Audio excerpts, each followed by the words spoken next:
Sadhguru, as we grow up, we are often told, or it is fed in our minds since childhood, that life is a race. You need to keep running and be perfect. Oh. You are a driver also, sir. F1 racer, sir.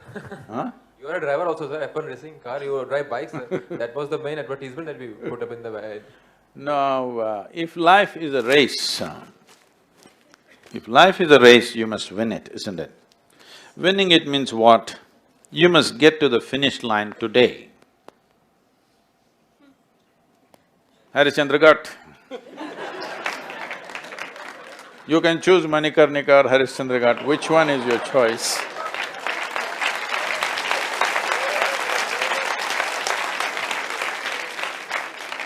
Hello, if it's a race, you must cross the finish line ahead of everybody else, isn't it? So whoever this idiot who's telling you life is a race, ask them to cross the finish line.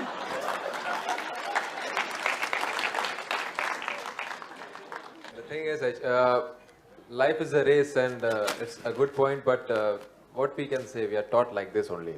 So I don't say that the people who taught me is an idiot, because that will I am on camera. So. So what I feel is that giving certain tips of responsibilities, I saw certain godmen also in this country. I'm saying literally godman, I'm not saying any particular person. But I see, sometimes I see that there are many people who are thronging their ways, who are just giving the puja to the godman. The life creature is like a godman. So once I feel that why those people are like doing a puja of him. But second times I thought how powerful and how intelligent that godman is. He's able to convince them I am a god. He's able to convince those people that I'm a god. So that is also an intelligence. So is this a country where the people are so foolish that they are following just a person and not saying a word of foolish, but is there following a person and treating him like a god, or is that godman so intelligent that he's able to convince them? Just now you said you're on the camera, you don't want to call people who says life is a race as idiots, but you're calling the whole tradition as foolish. No, sir. No, I will come, I will answer the question. See, this word God-man is a media-invented word. There is nobody anywhere I have seen who claimed, I am a God-man. I have seen men and I have seen goddamn men. I have not seen a God-man anywhere. Have you seen a God-man anywhere? Hello, anybody? No. Somebody is sitting there, somebody else. Right now, to Malviya ji, we garland him. Well, is he a god? No, he did something that we revere. He did something that we value. So we offer our respects to him by putting a mala. Oh, you put garland on him, so you made a deity of him. Yes, because the man did something in his life which we all benefit and value, so we bow down to him.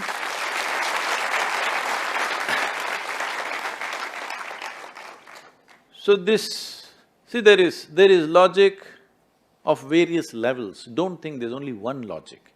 There is rudimentary logic, there is little high above, there is very fine logic also.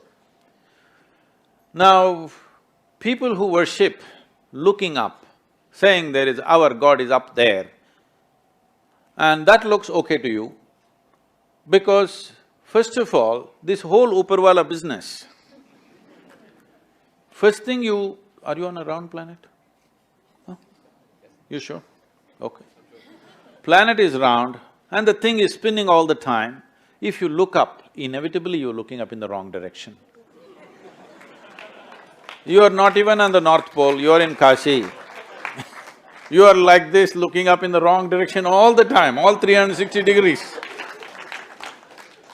So, do you know in this cosmos, which side is up?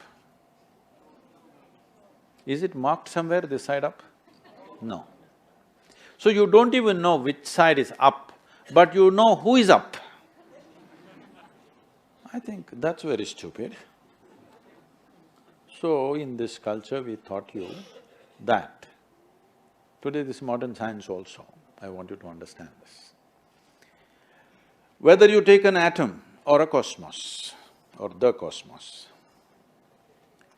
over 99.999, whatever number of nines, is actually empty.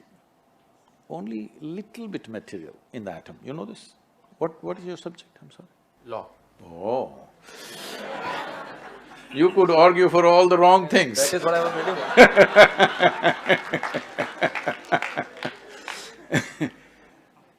Anyway, this is science. That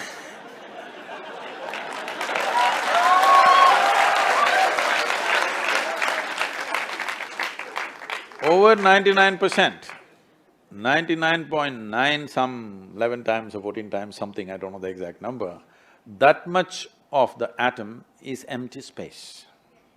Only little bit is material, tiny, minuscule. In the minuscule, it's minuscule. The same is true with the cosmos, also has similar proportions. Over 99% is empty space. Only specks of stars and planets and galaxies, only small specks. Rest is all empty space. But this empty space seems to have some intelligence of its own, that it keeps all this physical material going around in a certain way. Because how much ever we study, we see that the physical material itself doesn't carry the needed intelligence, something else is driving it, obviously. So the simplistic, childish way of coming to it is, there is one man sitting up there and managing everything. But when you look at the size of the cosmos, one man managing things is… just naturally goes. Women are today arguing, why can't it be a woman? Yes? I was speaking to a group of people in Nashville in United States. I was just telling them a joke. In the joke, I referred to God as He. Immediately lady stood up. Said, do you believe God is a man? Whoa, whoa, whoa, I know what I gotten into. I said, see, I was only telling you a joke. It doesn't matter, you said him. Now in United States, there's a big argument, why can't God be a woman? They tried to settle it in the previous election.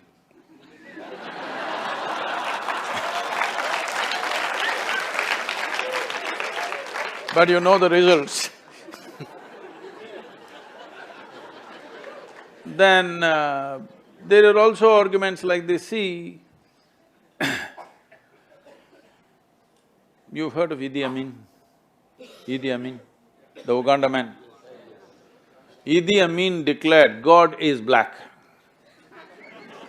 I agree with him. Because if a white man can have a white God, why can't a black man have a black God?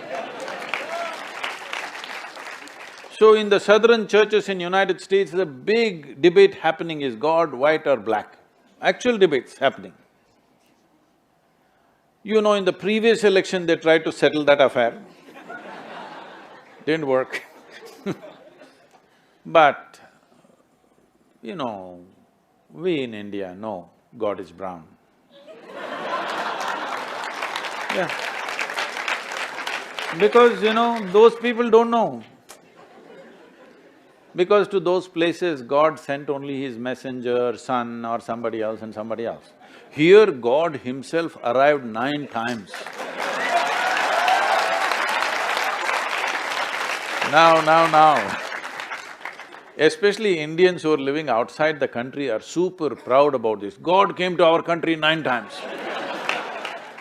So I keep reminding them, that is because God wouldn't trust anybody else with Indians.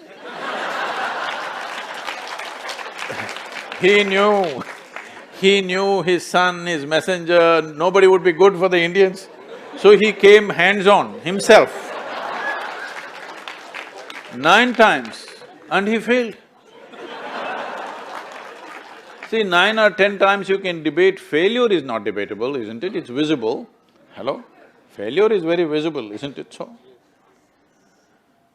So, we can go on endlessly with these things, but your belief systems are culturally relevant, existentially not relevant. So you must understand, this is a godless culture. Here, we revered people who contributed to our life. our parents, we bow down to them. If you see… if Shiva comes also, this is what you do, is it? Isn't it so? If you see a tree also, this is what we do. If you see cow also, this is what we do. Even a snake. A cow gave us milk, so we bow down. A snake, because he didn't bite us today, we bow down. I'm saying, we are doing the same act what we do to God, to man, woman, child, animal, everybody, isn't it so? Then why are you calling a particular man God man? Huh? We are bowing down to everybody, aren't we?